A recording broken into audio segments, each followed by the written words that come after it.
In a recent video, I mentioned that I thought it was ridiculous to think that NIO stock could go to $1 or $2. And I asked if people wanted me to do a video on it. They said yes. So this is the video. But first, before we even talk about the price action, I've got something shared on screen that I've never shared before.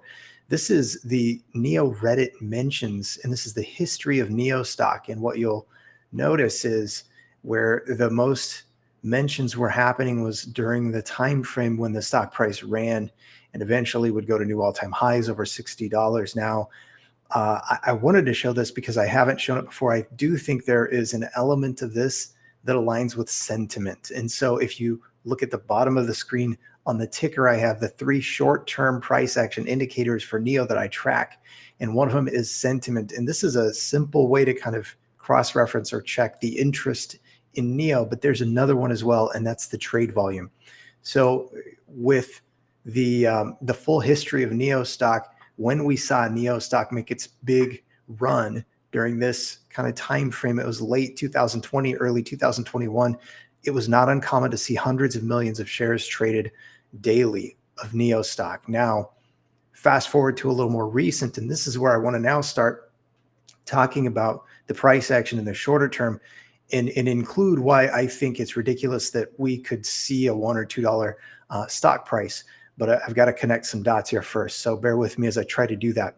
What I've done here is I've taken this time frame from March, basically late March of 2024 until about the second week of January 2025. And there are a few reasons I did this. First of all, these big spikes on the FTDs, which are the second indicator that I use to track and watch, these are the biggest elevated spikes that we've seen dating back to before that big run that the stock price made back in 2020. And so one of my thoughts was, okay, if there is manipulation and let's say maybe naked shorting going on that's suppressing price. And by the way, when you look at after this spike, you see the price drop to a low. And then after this spike, you see the price drop to a low.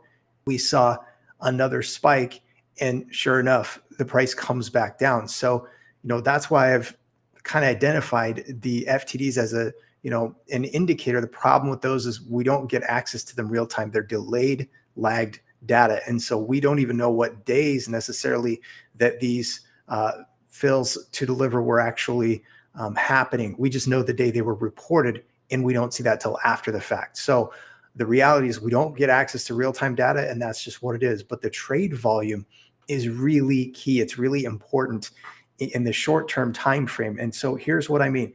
I mentioned that when the stock price ran to new all-time highs, we were seeing days where there would be hundreds of millions of shares traded.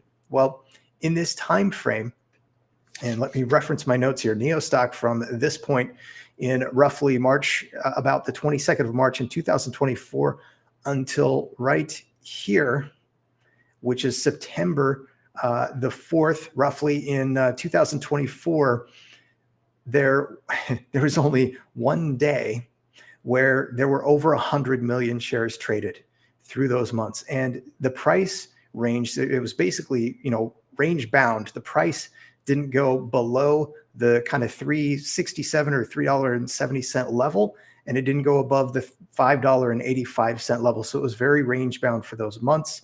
And that was also, if we reference, and I mentioned it before, but the 2 low points where we saw the stock price go all the way down to the $3.70-ish level, those came within 30 days of these big spikes on the FTD side of things. And so that is why I've kept the FTDs on screen, because if we continue to see elevated spikes on the FTDs, that means it is at least possible, if not likely, that shorts and suppression is continuing. And if shorts remain in control, the question is how far can they take this thing down?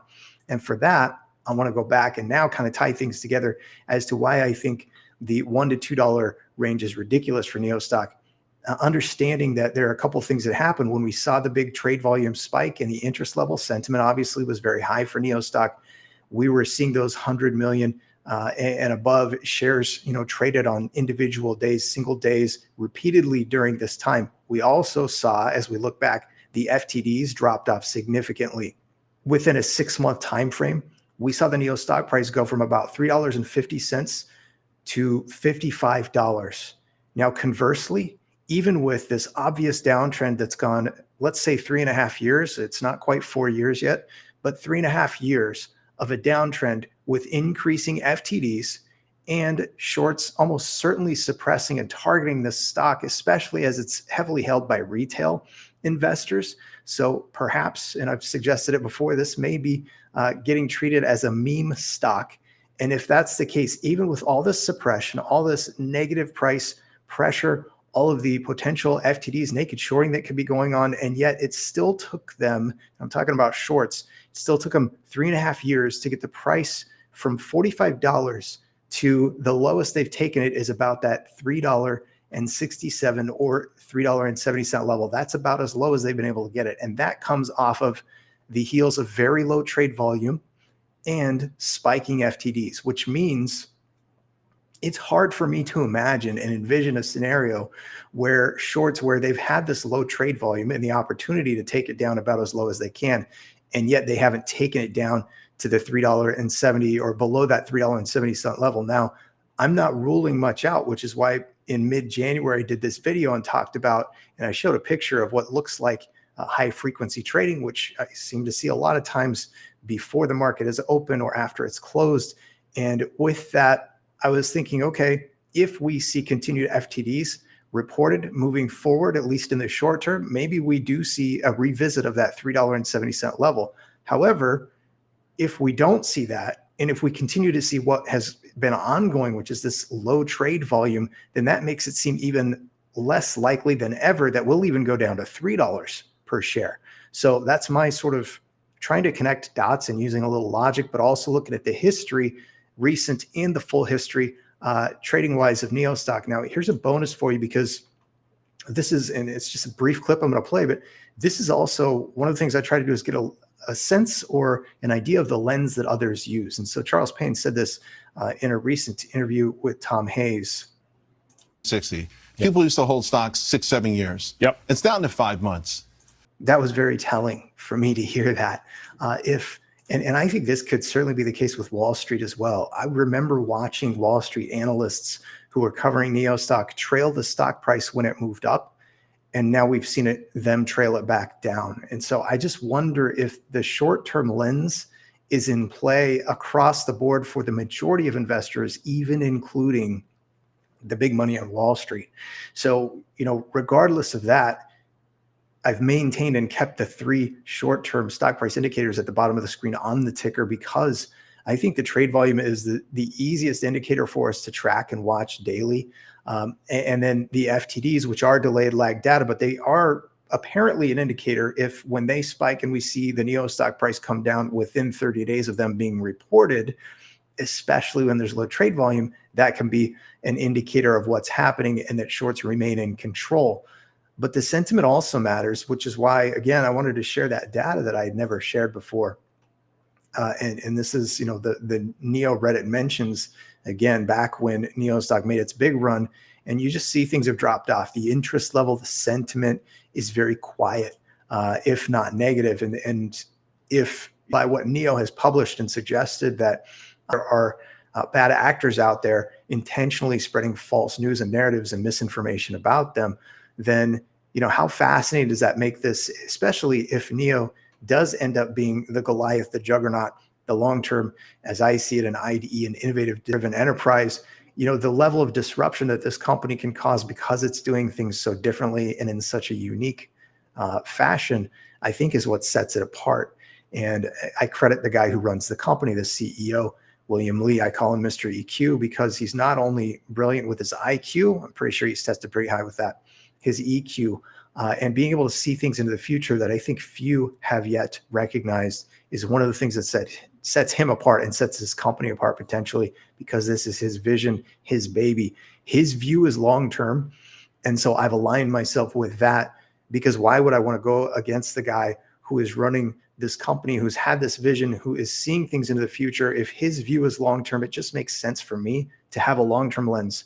However, I do appreciate and like the opportunity to study, learn, and share some of my research on things like the trade volume, the FTD, the sentiment, and maybe those are indicators for stock price action.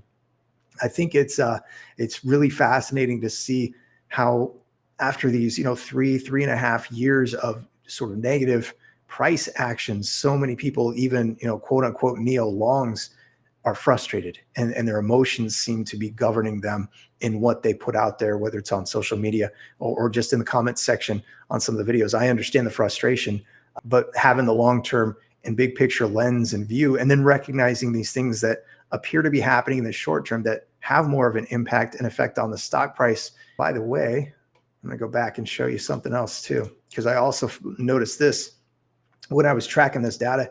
There were 9 days in this, and this is back to the late March of 2024 to the mid-January 2025. There was one time frame where there were 9 days of more than 100 million shares traded of NIO stock. And can you guess where they were? They ended here at the recent high for NIO stock, and they started right back here. And then the volume came back down. This reported FTD came in, and we saw this price come back down. So for me, the trade volume is the easiest indicator. And so I'll just keep tracking it and wondering when or if big money is going to figure out that this is a juggernaut that I think it is. And I hope I'm right. Time is the ultimate reveal. One thing about it, I'll keep doing the content. I appreciate you stopping through and sticking around to the end if you did. So thank you, Shishay. Have a great day. I'll see y'all again very soon.